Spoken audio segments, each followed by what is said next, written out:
നമസ്കാരം. ആസാദി നൈറ്റ് എഡിഷനിലേക്ക് ഏവർക്കും സ്വാഗതം. നോക്കാം ഇന്നത്തെ പ്രധാനപ്പെട്ട വാർത്തകൾ. ലീഗുകാർ വെട്ടിനുറുക്കി കാട്ടിലുപേക്ഷിച്ച CPM പ്രവർത്തകൻ മരിച്ചു. ശരീരമാകെ വെട്ടിനുറുക്കി മരിച്ചെന്ന് കരുതി കാട്ടിലുപേക്ഷിച്ച അരിയിലെ ആശാരിപ്പണിക്കാരനായിരുന്ന വള്ളേരി മോഹൻ മരിച്ചു. കണ്ണൂർ AKG ആശുപത്രിയിൽ വെള്ളിയാഴ്ച രാവിലെയായിരുന്നു മരണം. 2012 ഫെബ്രുവരി 21 രാവിലെ 8:30 ലീഗ് അക്രമികൾ വീട്ടിലെത്തി മോഹനനെ എടുത്തുകൊണ്ടുപോയി വെട്ടിനുറുക്കി മരിച്ചെന്ന് കരുതി കാട്ടിൽ ഉപേക്ഷിച്ചത്. തലയിൽ ഉൾപ്പെടെ ശരീരമാസകലം വെട്ടേറ്റ് ഗുരുതരാവസ്ഥയിൽ 13 വർഷത്തിലേറെയായി കിടപ്പിലായിരുന്നു. മോഹനനെ അക്രമികൾ എടുത്തുകൊണ്ടുപോകുന്നത് തടയാൻ ശ്രമിച്ച സ്കൂൾ വിദ്യാർത്ഥിയായ മകൻ മിഥുനെയും ഇരുമ്പ് വടി കൊണ്ടടിച്ചു വെട്ടിയും പരിക്കേൽപ്പിച്ചു. ലീഗ് അക്രമികൾ കാട്ടിലുപേക്ഷിച്ച മോഹനെ 1 മണിക്കൂറിലേറെ തെരഞ്ഞാണ് ഭാര്യയും അയൽക്കാരും ഉൾപ്പെടെ കണ്ടെത്തിയത്. തുടർന്ന് ആശുപത്രിയിലേക്ക് കൊണ്ടുപോകാൻ ശ്രമിച്ചതും ആക്രമികൾ തടഞ്ഞു. തുടർന്ന് ആംബുലൻസ് വിളിച്ചു വരുത്തി മറ്റൊരു വഴിയിലൂടെ ചുമന്നെടുത്താണ് ആശുപത്രിയിലെത്തിക്കാനായത്. എന്നും കാണുന്നവരും മോഹനെ ആശാരിപ്പണിക്ക് വിളിക്കുന്നവരുമായ 10 പേരാണ് മോഹനോട് ഈ ക്രൂരത കാണിച്ചതെന്ന് ഭാര്യ രാധ പറയുന്നു. വീട് കൊള്ളയടിക്കുകയും ജനൽ ചില്ലുകൾ അടിച്ചു പൊളിക്കുകയും ചെയ്ത ശേഷമാണ് ആക്രമികൾ സ്ഥലം വിട്ടത്. ഏറെക്കാലം ആശുപത്രിയിലായിരുന്ന മോഹനൻ പിന്നീട് അരിയിലയിൽ നിന്നും മാറി മാതമംഗലം ഭാഗത്ത് ബന്ധുവീട്ടിൽ താമസിക്കുകയായിരുന്നു. സമാനമായി തളിപ്പറമ്പിലും പരിസരത്തും 11 വീടുകളും ലീഗുകാർ കൊള്ളയടിച്ചിരുന്നു.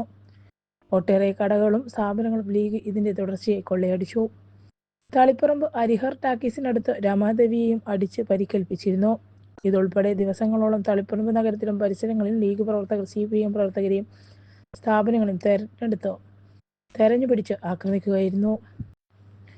അമ്മ തെരഞ്ഞെടുപ്പ്. Shwetha president, Kukku general secretary. മലയാള സിനിമയിലെ നടീനടന്മാരുടെ സംഘടനയായ അമ്മയുടെ ഭാരവാഹികൾക്കായുള്ള തെരഞ്ഞെടുപ്പുകൾ പൂർത്തിയായി. സംഘടനയുടെ പ്രസിഡന്റായി ശ്വേത മേനോനും തെരഞ്ഞെടുത്തു. ദേവനെയാണ് ശ്വേത പരാജയപ്പെടുത്തിയത്. കുക്കു പരമേശ്വരനാണ് പുതിയ ജനറൽ സെക്രട്ടറി. നടൻ രവീന്ദ്രനെ തോൽപ്പിച്ചാണ് കുക്കു ജനറൽ സെക്രട്ടറി സ്ഥാനത്തേക്ക് എത്തുന്നത്. ട്രഷററായി ഉണ്ണി ശിവപാലനെയും തെരഞ്ഞെടുത്തു. അനൂപ് ചന്ദ്രനെയാണ് ഉണ്ണി തോൽപ്പിച്ചത്. 298 അംഗങ്ങളാണ് വോട്ട് ചെയ്തത്. ആദ്യമായാണ് സംഘടനയുടെ വനിതാ പ്രസിഡന്റ്, ജനറൽ സെക്രട്ടറി സ്ഥാനത്തേക്കുള്ള വനിതകൾ തെരഞ്ഞെടുക്കപ്പെടുന്നത്. ജോയിന്റ് സെക്രട്ടറി, വൈസ് പ്രസിഡന്റ് സ്ഥാനത്തും വനിതകൾ വിജയിച്ചു. അൻസിബ ഹസനെ ജോയിന്റ് സെക്രട്ടറിയായി തെരഞ്ഞെടുത്തപ്പോൾ ലക്ഷ്മിപ്രിയയെ വൈസ് പ്രസിഡന്റായി തെരഞ്ഞെടുത്തു. ജയൻ ചേർത്തലയാണ് മറ്റൊരു വൈസ് പ്രസിഡന്റ്. ആദ്യമായി അമ്മ ഒഫീഷ്യൽ അമ്മയായി എന്ന് തെരഞ്ഞെടുപ്പ് വിജയത്തിനു ശേഷം ശ്വേത മേനോൻ പറഞ്ഞു.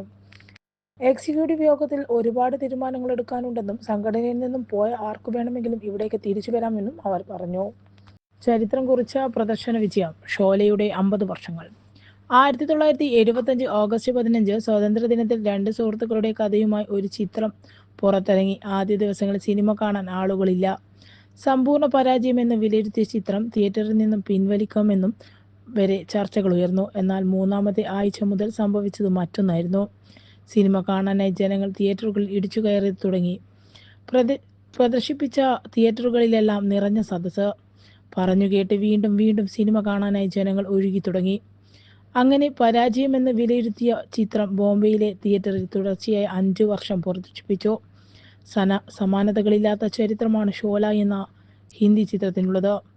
പുറത്തിറങ്ങി 50 വർഷം പിന്നിടുമ്പോഴും ഇന്ത്യൻ സിനിമയിലെ പല റെക്കോർഡുകളും ആദ്യം സൃഷ്ടിച്ച സിനിമയായി നിലനിൽക്കുകയാണ് ഷോലെ.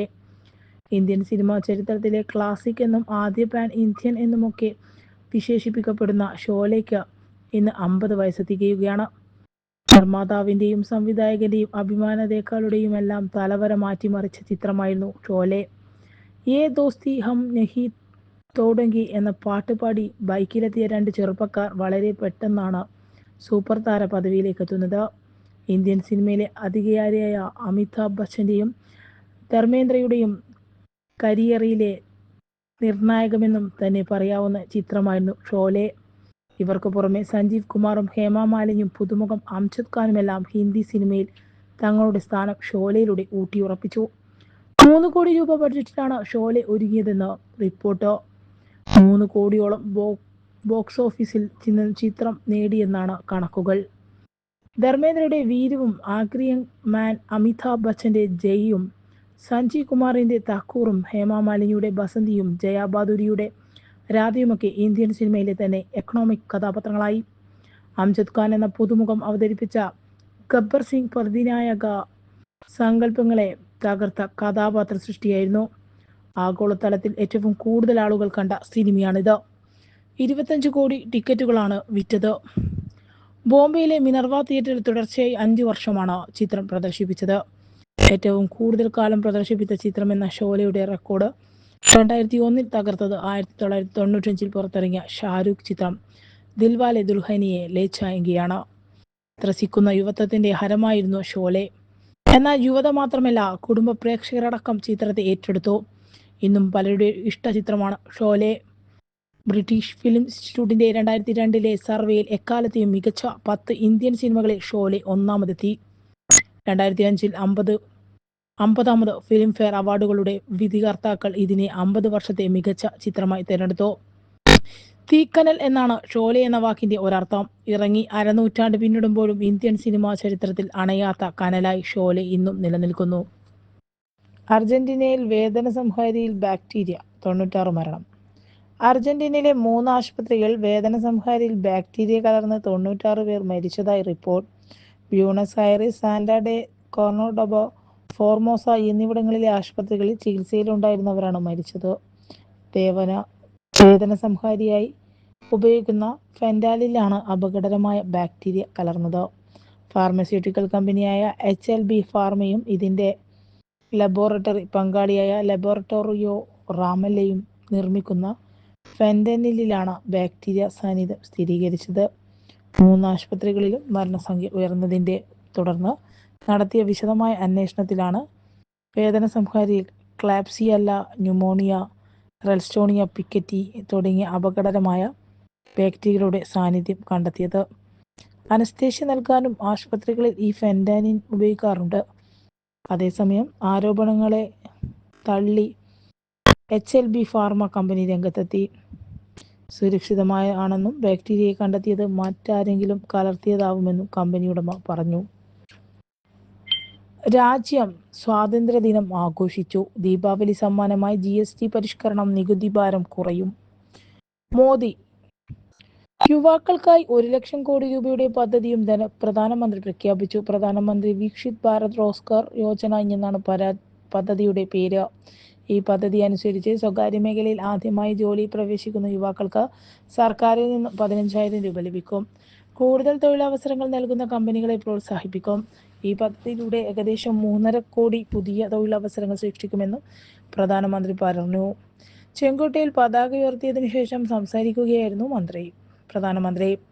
കണ്ണൂരിൽ രജിസ്ട്രേഷൻ പുരാവസ്തു മ്യൂസിയം വകുപ്പ് മന്ത്രി രാമചന്ദ്രൻ കടന്നപ്പള്ളി കണ്ണൂർ കളക്ടറേറ്റ് മൈതാനിയിൽ ജില്ലാതല സ്വാതന്ത്ര്യ ദിനാഘോഷ ചടങ്ങിൽ ദേശീയ പതാക ഉയർത്തി. പരേഡിന്റെ അഭിവാദ്യം സ്വീകരിച്ച ശേഷം സ്വാതന്ത്ര്യദിന സന്ദേശം നൽകി. വർഗീയതയുടെ ശക്തികൾ ജാതി പറഞ്ഞും മതം പറഞ്ഞും ഇന്ത്യ എന്ന വികാരത്തെ ഛിദ്രമാക്കാനുള്ള ശ്രമങ്ങൾ ശക്തിപ്പെടുത്തി വരുന്നുവെന്ന് മുഖ്യമന്ത്രി പിണറായി വിജയൻ. ഇതിനെയെല്ലാം വേർതിരിവുകൾ അതീതമായി ഒറ്റ മനസ്സായി ചേർത്ത് തോൽപ്പിക്കാൻ കഴിയണമെന്നും അദ്ദേഹം പറഞ്ഞു. തിരുവനന്തപുരത്ത് സ്വാതന്ത്ര്യദിനാഘോഷങ്ങളിൽ പതാക ഉയർത്തിയതിനു ശേഷം സംസാരിക്കുകയായിരുന്നു അദ്ദേഹം. കണ്ണൂരിൽ ദേശീയ പതാക ഉയർത്തിയ ശേഷം മന്ത്രി രാമചന്ദ്രൻ കടന്നപ്പള്ളി തുറന്ന ജീപ്പിൽ പരേഡ് പരിശോധിച്ചു. കാവങ്ങാട്ടുകറമ്പ് KAP 4ാം battalion, Kannur city police, Kannur rural ജില്ലാ പോലീസ്, വനിതാ പോലീസ്, എക്സൈസ്, വനം വകുപ്പ്, NCC, SPC, scout guides, red cross എന്നിവയുൾപ്പെടെ 18 പ്ലാറ്റൂണുകൾ പരേഡിൽ അണിനിരന്നു. DSC army, public school, saint Teresa's, IHSS Bharanasseri ബാൻഡുകളും പരേഡിൽ അണിനിരന്നു. Kannapuram police station SMA Mahesh കടമ്പത്തായിരുന്നു parade commander. Thalassery station SI Shafath Mubarak second in കമാൻഡറായി. സേനാ വിഭാഗത്തിൽ മാങ്ങോട്ടുപറമ്പ് KP 4ാം ബറ്റാലിയൻ മികച്ച പരേഡിനുള്ള 1ാം സ്ഥാനം നേടി. NCC സീനിയർ വിഭാഗത്തിൽ തോട്ടട ഗവൺമെന്റ് പോളിടെക്നിക് കോളേജ് 1ാം സ്ഥാനം നേടി. സ്റ്റുഡന്റ് പോലീസ് കേഡറ്റ് വിഭാഗത്തിൽ Anjarakandy higher secondary school, scout വിഭാഗത്തിൽ Kannur SN trust school, guides വിഭാഗത്തിൽ Payyambalam girls higher secondary school എന്നിവർ 1ാം സ്ഥാനം നേടി. റെഡ് ക്രോസ് വിഭാഗത്തിൽ കൂടാളി ഹയർ സെക്കൻഡറി സ്കൂളിനാണ് 1ാം സ്ഥാനം. സ്വാതന്ത്ര്യ ദിനാഘോഷങ്ങളുടെ ഭാഗമായി ജില്ലാ ഇലക്ഷൻ വിഭാഗം വിദ്യാർത്ഥികൾക്കായി സംഘടിപ്പിച്ച ഇലക്ടോപിക് ക്വിസ് മത്സര വിജയികൾക്ക് മന്ത്രിയിൽ നിന്നും സമ്മാനങ്ങൾ ഏറ്റുവാങ്ങി. കൊട്ടിയൂർ IJM-HSS വിദ്യാർത്ഥികൾ Amal Sebastian, Kannur SN college വിദ്യാർത്ഥി PS Janath, Iritty MG college വിദ്യാർത്ഥി B അനുനന്ദ എന്നിവർക്കാണ് 1, 2, 3 സ്ഥാനങ്ങൾ. ക്വിസ് മത്സരത്തിൽ ഗവൺമെന്റ് ബ്രണ്ണൻ കോളേജ് വിദ്യാർത്ഥികളായ KC ധ്രുപദ്, പൃഥ്വി പവിത്രൻ എന്നിവർക്കാണ് 1ാം സ്ഥാനം. Kannur Chinmaya arts and science college വിദ്യാർത്ഥികളായ കൃഷ്ണേന്ദു എം നായർ, NR സുമയ്യ, പൂർണ്ണ ശ്രീനിവാസൻ എന്നിവർ രണ്ടാം സ്ഥാനവും തളിപ്പറമ്പ് സർ സെയ്ദ് കോളേജ് വിദ്യാർത്ഥികളായ KP Adhya, T Anjana, Shivani S Biju എന്നിവർ മൂന്നാം സ്ഥാനവും നേടി. തുടർന്ന് ജില്ലയിലെ സംഗീത അധ്യാപകർ ദേശഭക്തി ഗാനം ആലപിച്ചു. കണ്ണൂർ കോർപ്പറേഷൻ മേയർ മുസ്ലിം മഠത്തിൽ KV സുമേഷ് MLA, ജില്ലാ panchayat president advocate KK Rathnakumari, ജില്ലാ collector Arun K Vijayan, deputy mayor P Indira, city police commissioner P Nithin Raj, rural SP Anuj Paliwal, assistant collector Ehda Musafir, DFOS Vaishakh, ADM Kalabhaskar തുടങ്ങിയവർ പങ്കെടുത്തു. ഞങ്ങൾക്കും വേണം ജോലി, ഞങ്ങൾക്കും വേണം മതേതര ഇന്ത്യ മുദ്രാവാക്യമുയർത്തി DYFI സ്വാതന്ത്ര്യ ദിനത്തിൽ സംസ്ഥാനത്താകെ ബ്ലോക്ക് കേന്ദ്രങ്ങളിൽ സമരസംഗമം സംഘടിപ്പിച്ചു. കണ്ണൂർ ജില്ലയിൽ 18 കേന്ദ്രങ്ങളിലാണ് പരിപാടി സംഘടിപ്പിച്ചത്. Payyanur Shenoy square EP Jayarajan, Panoor PK Sreemathi, Edakkad KK Shailaja, Iritty KK Ragesh, Mattannur K Biju, Sreekandapuram TV Rajesh, Anjarakandy Chakkarakkal IB Satheesh MLA, Pinarayi Mambaram V Vaseef, Pappinisseri Parakkadavu M Shajar, Taliparamba SK Sajeesh, Thalassery K Rafeeq, Peringome Rajeesh Vellatt, Koothuparamba PO Arsho, Alakode Unnikrishnan, Wayanad Kannur A Sivaprasad, മയിൽ, പെരുമച്ചേരി T ഷംസീർ അഹമ്മദ് എന്നിവർ ഉദ്ഘാടനം ചെയ്തു. ഗ്രന്ഥശാലകൾക്ക് പുസ്തകങ്ങൾ കൈമാറി. അരീക്കോട് നിയോജക മണ്ഡലത്തിലെ C-D ഗ്രേഡ് ഗ്രന്ഥശാലകൾക്ക് MLAയുടെ പ്രത്യേക വികസന നിധിയിൽ ഉൾപ്പെടുത്തി നൽകുന്ന ലൈബ്രറി പുസ്തകങ്ങളുടെ വിതരണോദ്ഘാടനം KV സുമേഷ് MLA നിർവഹിച്ചു. വായനശാലകളെ വിജ്ഞാന ലഭ്യതയുടെ ആധുനിക കേന്ദ്രങ്ങളാക്കി ഉയർത്താൻ ആവശ്യമായ എല്ലാ ഇടപെടലുകളും തുടരുമെന്ന് MLA പറഞ്ഞു. ചിറക്കൽ ബാങ്ക് ഓഡിറ്റോറിയത്തിൽ നടന്ന പരിപാടിയിൽ Kannur block panchayat president KC Jisha അധ്യക്ഷയായി. മണ്ഡലത്തിലെ CD ഗ്രേഡിൽ ഉൾപ്പെടുന്ന 20 ഗ്രന്ഥശാലകൾക്കാണ് 3 ലക്ഷം രൂപയുടെ പുസ്തകങ്ങൾ കൈമാറിയത്. MLA ഫണ്ടിൽ E-F ഗ്രേഡുകളിലെ മുഴുവൻ വായനശാലകൾക്കും കഴിഞ്ഞ വർഷം പുസ്തകം നൽകിയിരുന്നു. നേരത്തെ 50ഓളം വായനശാലകൾക്ക് സൗണ്ട് സിസ്റ്റം, പ്രിന്ററുകൾ, പ്രൊജക്ടർ, ലാപ്ടോപ്പുകൾ ഉൾപ്പെടെ നൽകിയിരുന്നു. ഗ്രന്ഥശാല ഭാരവാഹികളുടെ വിപുലമായ യോഗം വിളിച്ചു ചേർത്ത് പദ്ധതികൾ തയ്യാറാക്കിയാണ് പുസ്തക വിതരണവും മറ്റ് അനുബന്ധ പദ്ധതികളും തയ്യാറാക്കിയത്. വളപട്ടണം ഗ്രാമപഞ്ചായത്ത് പ്രസിഡന്റ് PP ഷമീമ, നാറാത്ത് ഗ്രാമപഞ്ചായത്ത് പ്രസിഡന്റ് P രാമേശൻ, അരീക്കോട് ഗ്രാമപഞ്ചായത്ത് പ്രസിഡന്റ് K അജീഷ്, വളപട്ടണം ഗ്രാമപഞ്ചായത്ത് vice president VK Shamjeera, library council taluk secretary KT Sasi, TP Venugopal, Balan master, വാർഡംഗങ്ങളായ K ലത, സമീറ, അനില, ലൈബ്രറി ഭാരവാഹികൾ തുടങ്ങിയവർ പങ്കെടുത്തു. പട്ടാനൂർ KPC ഹയർ സെക്കൻഡറി സ്കൂളിൽ നടന്ന സ്വാതന്ത്ര്യ ദിനാഘോഷം കൂടാളി ഗ്രാമപഞ്ചായത്ത് പ്രസിഡന്റ് PK ഷൈമ ഉദ്ഘാടനം ചെയ്തു. പ്രിൻസിപ്പൽ V ബിന്ദു പതാക ഉയർത്തി. ഹെഡ് മിസ്ട്രസ് OV വിജയലക്ഷ്മി സ്വാതന്ത്ര്യദിന സന്ദേശം നൽകി. PTA പ്രസിഡന്റ് PV ആനന്ദ ബാബു അധ്യക്ഷത വഹിച്ചു. ചടങ്ങിൽ കൂടാളി ഗ്രാമപഞ്ചായത്ത് വികസനകാര്യ standing committee chairman Divakaran K, NSS programme officer K Rajeev, staff secretary Dileep Kuyiloor എന്നിവർ സംസാരിച്ചു. ചടങ്ങിൽ സ്കൂളിലെ സന്നദ്ധ സംഘടനകളായ NCC students police cadet, junior red cross, Bharat scout and guides and NSS എന്നിവയിലെ വളണ്ടിയർമാർ പങ്കെടുത്തു. വിദ്യാർത്ഥികൾ വിവിധ കലാപരിപാടികൾ അവതരിപ്പിച്ചു. ചടങ്ങിന് CPO Anilkumar, caretaker Kashyap Krishnan, scout അധ്യാപകൻ ശ്രീകൃഷ്ണൻ നമ്പൂതിരി എന്നിവർ നേതൃത്വം നൽകി.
ഇതോടെ ഇന്നത്തെ ആസാദി വാർത്തകൾ ഇവിടെ സമാപിക്കുകയാണ്. അടുത്ത വാർത്താ ബുള്ളറ്റിൻ നാളെ രാത്രി. നാളെ വീണ്ടും കാണാം. നന്ദി, നമസ്കാരം.